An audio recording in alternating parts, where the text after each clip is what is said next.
everyone to the latest installment of our Leading Women series. So I'm delighted to be joined by Pia Arellano, who's the Chief Executive of Transunion. Very impressive background, also previously with Visa, and tremendous career today within the financial services world. So Pia, thank you so much for joining us. Thank you so much, Ree, for the opportunity. No problem. So I'll crack on straight away with the first question. So first of all, speaking about your role as a leader. So Pia, how do you set the tone? Okay, I think when it comes to setting the tone, clarity of communication is really key.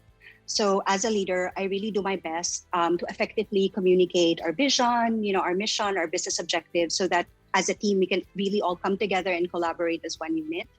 But just as important as the what we must achieve is also the how we are to achieve them. And, this really underscores our values and beliefs as an organization. And as a leader, I do my best to model the way so that my people can adopt and mirror, the work ethic and the behaviors that I want them to adopt. I also try to foster a culture of curiosity and constant innovation. I challenge my people to always, challenge the status quo. I reinforce the fact that there's no such thing as a stupid question, and really encourage them to speak up and to speak out. So ultimately, by creating the safe environment, I feel that I'm able to inspire respect and trust and confidence, which allows them to achieve, great things. That's great. Okay. And in terms of engagement then, so I guess you've touched on it already, but is there anything else you could share about how you would engage or how you actually empower the people that you're leading? When it comes to empowerment, what I try to do is I really try to align the strengths of my people and give them opportunities aligned with their strengths. As a leader, I also try my best to remove whatever obstacles stand in their way, right? So again, this is predicated on clearly communicating their goals and my expectations from them.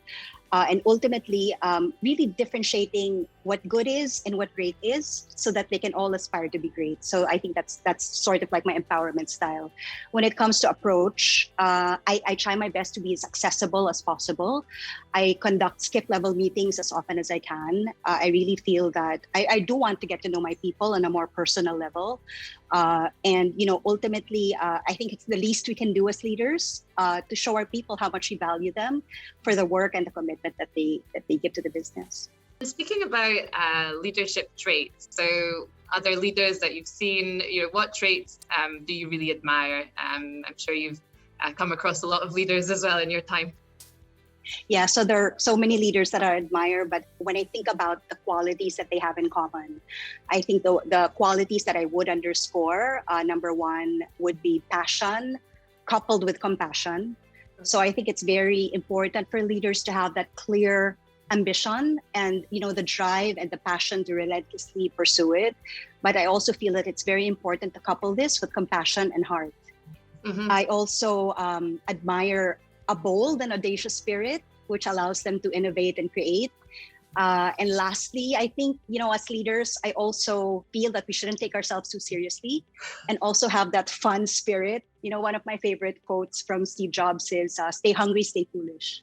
Yeah, it's so nice. Yeah, I'm a big fan of quotes as well. It's good to have a light atmosphere. I think especially, again, during this current time, we've been on calls and people have been talking about, how do you still enjoy the job when you don't have the camaraderie, the office interaction and everything. So I think it's really important to still keep that light touch throughout. Absolutely. I totally agree with you. Nice. How do you unplug from work? Yeah. I know it's really difficult now that we've transitioned virtually, right? And the boundaries between work and home have really just blurred. But I do my best to really keep my weekends sacred. And so I use my weekends to spend a lot of time with, my family. I play tennis with my son. I check out new restaurants with my foodie daughter. And I also get a thrill from, liberating big bike rides with my husband. I also love the beach. The beach is my happy place. So, whenever we have the opportunity, we try to go out of town to go to the beach. Okay. Yeah, sounds great. Remaining fit and healthy is critical. Great. Okay, thank you for that. Now, speaking about empathy becoming something that's increasingly relevant and times that I think have changed a lot. So, why do you think that the subject of empathy is so important? Why is it important that we teach this to executives these days? I've always felt that empathy should be a core leadership competency. I feel that others might, view it as just a soft skill, but I've always felt that it's very important for leaders to really have and embody empathy. Ultimately, it underscores compassion and understanding and acknowledges that each individual is different. So now more than ever, especially that we're, most of us are working virtually, it's very important to exercise and still, show empathy. It's important to show our associates and our people that we can understand the challenges they're going through. It's important for them to feel heard, right? Again, so that we can continuously inspire and motivate them to do productive work, despite the challenges and uncertainty that still lie ahead. There's a number of industries, I suppose, that would be predominantly male orientated. So, what strategies or advice have you seen or would you share that would help women trying to achieve, a prominent position in a male dominated environment? I love this question too. So I think the first tip that I would give to women is to really just own and acknowledge the fact that we have every right to have that seat at the table. Secondly, I think that we should also promote ambition and assertiveness as positive traits. Ultimately, we should really just eradicate all these gender biases. At the end of the day, what should be important are skills, competencies, and really exemplary behavior that personify the values of your organization. Excellent. Yeah, good answer. Fantastic. Okay, so moving on to some less work-related questions, I guess. What energizes you the most? You mentioned some, exercise activities, that kind of thing, but is there anything else that energizes you?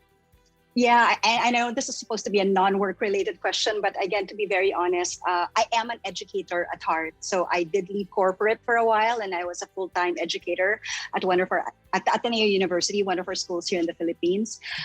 So really, I see myself not just as a CEO, but really an educator at heart. And knowing that as CEO of Transunion, I have the platform to educate not just businesses, but customers as well, really just inspires and energizes me day in and day out, knowing that I can educate them to use information for good, right? Mm-hmm. So I feel that very passionate and privileged to have this responsibility. It really is a driver for me and a source of energy. Okay, excellent. That sounds great. And are you still teaching as well, or? I do. I try to squeeze in during the weekends when I can. But again, it's so difficult now that we've transitioned virtually to this whole work from home. Sure. Yeah, absolutely. So thinking about inspirational role models. So, who was the first woman that you admired? Why did you admire that person? It has to be my mother. My mother, thanks to her, I was really raised to think that I could achieve anything as long as I set my heart to it and as long as I put in the hard work. She also epitomized for me grace and grit. So grace coupled with grit, which I really feel are two values and qualities which should be in every woman's arsenal. That's excellent. And I love that way of putting it because I'm a big fan of grit. That Angela Duckworth book is really interesting, but yeah, coupled with grace. Critical. So nice. Okay, good. Okay, and then thinking about, again, kind of non-work related question, but what would be the soundtrack to your life, or what are you listening to on Spotify now?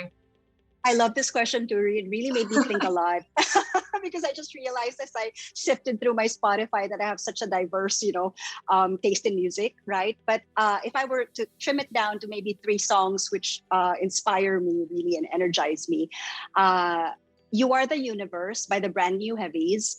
Again, I think is a song that I really love and resonate with because it sort of reinforces my mantra. What you conceive, you can achieve, right? So that's one. And then secondly, I also love High by Lighthouse Family. Again, it always uplifts me and gets me in a happy, positive spirit. And lastly, A Little Retro Doesn't Hurt. So I also love September by Earth, Wind and Fire. So this always makes me want to dance. Yeah, fantastic. Well, no, I've learned a lot from this already. So you've inspired me, and I'm sure, people who will watch this, it's great to learn, I think, from people who have been successful like yourself, particularly when it comes to these strategies in terms of how to keep moving up within organizations, and also your comments on your leadership style and what you think is important from a leadership perspective is really interesting. So thank you so much. Thank you for sharing. Thank you so much. Thank you so much, Ree. Always a pleasure. Always a pleasure. Likewise. Lovely to have you here. Cheers, Pia. Thank you. Cheers. Thank you. Bye.